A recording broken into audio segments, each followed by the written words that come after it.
কি হলো কার্তিক, কি সমস্যা? বাবা বিয়ে করতে বারণ করছে। কিন্তু কেন? বাবা বলছে আপনারা মার্কেটের লোক, এখানে আপনাদের অনেক শত্রু আছে। আজকে দীপা বিপদে পড়েছে, কাল আমি, পরশু আমার বাবা মা বিপদে পড়বে না সে কথা কে বলতে পারে? তাই বিয়ে না করাই ভালো। এসব তুমি কি বলছো? তুমি আর দীপা তো একে অপরকে ভালোবাসো। তুমি আমার মেয়েকে বিয়ে না করলে আমার মেয়েটা সমাজে মুখ দেখাবে কি করে? তার জন্য পরিবারের বিপদ। শোনো, তুমি আমার মেয়েকে ভালোবেসেছো সেটা কি পরিবারের পারমিশন নিয়ে? তাই ওরা কি বললো না বললো তাতে কি এসে যায়? আমি যদি ওদের কথা না শুনি তাহলে তো ওরা দুজনেই খুব কষ্ট পাবেন। না, পাবে না। যে বাবা মা তোমার প্রেমকে অস্বীকার করছে তাদের না জানিয়ে বিয়ে করা উচিত। তাহলে এটা তো বিশ্বাসঘাতকতা। একদম নয়। ভালোবাসা আর যুদ্ধে কিছুই অন্যায় নয়। তুমি তো চুরি করনি বা ডাকাতি করছো না, শুধু ভালোবেসেছো। আর যাকে ভালোবেসেছো তাকেই বিয়ে করছো। এতে অন্যায়টা কি? এতে কোনো অন্যায় নেই তো? না না না, বললাম। এতে যদি অন্যায় না হয় তাহলে আমার মা যেটা করেছিল সেটা অন্যায় কি করে? তোমার মা? মা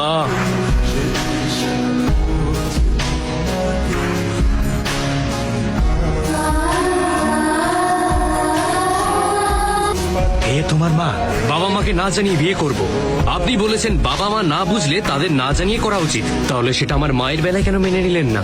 ভাবুন, আমাকে ঠিক মতো না চিনেই মেয়ের বিয়ে আমার সাথে দিয়ে দিচ্ছিলেন, কিন্তু আমার মা সব জেনে শুনেই বাবাকে ভালোবেসেছিল।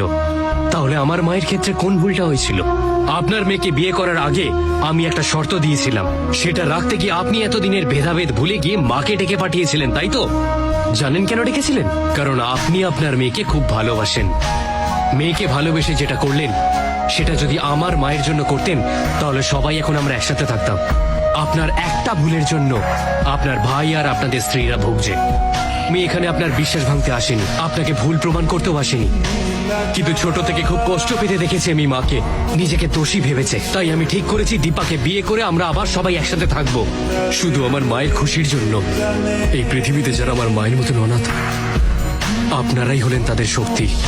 আপনাদের আমার মায়ের পাশে থাকতেই হবে। শেষ কথা, দীপার প্রতি যে আমার ভালোবাসা সেটা কিন্তু একদম সত্যি। তাই আপনি যদি এটাকে আটকানোর চেষ্টা করেন আমি কিন্তু কিছুতেই মেনে নেব না। ভালোবাসা বুঝলে এভাবে সংসার ভাঙতেন না। তাই আপনাকে মিথ্যে বলেছিলাম। যদি আমার মায়ের পরিচয় জানতেন তাহলে আমাকে তাড়িয়ে দিতেন। আপনার মেয়ের জীবনে সব না ঘটলে আপনি কোনোদিনই বুঝতেন না।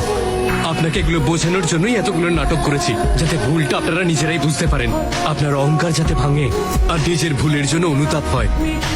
যা হয়েছে সব ভুলে একবার আমার মাকে ক্ষমা করে দিন প্লিজ। এসো সরস্বতী।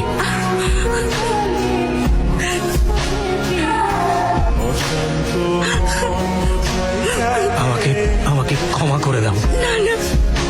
এতদিন আমি তোমাকে না বুঝেই দোষী ভেবেছি। এবারের মতো ক্ষমা করে দেবে? আমার কাছে ক্ষমা চেও না দাদা। যদি ক্ষমা চাইতেই হয় হরির কাছে যাও।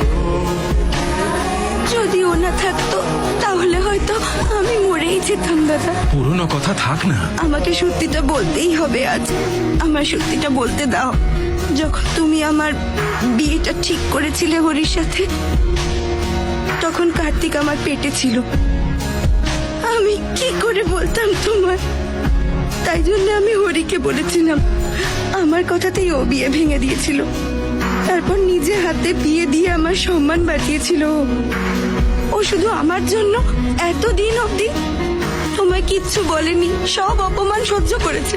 তুমি আমার শাস্তি ওর পরিবারকে দিয়েছো। তোমার রাগের জন্য সবাই আলাদা হয়ে গেল, কিন্তু ও তোমার বিশ্বাস ভাঙেনি। ও তোমার আসল বন্ধু। ওর কাছে ক্ষমা চাও। তুই তো আমার ছোটবেলার বন্ধু। সেই সময় আমায় মারলি না কেন? আমার ভুলটা ধরিয়ে দিতে পারতি। আমার জন্য এইটুকু করলি না বন্ধু? বন্ধু, এটা শোনার জন্য কত দিন ধরে অপেক্ষায় আছি। তোমার সাথে যে ভুল করেছি সেটা ওর সাথে আর হবে না।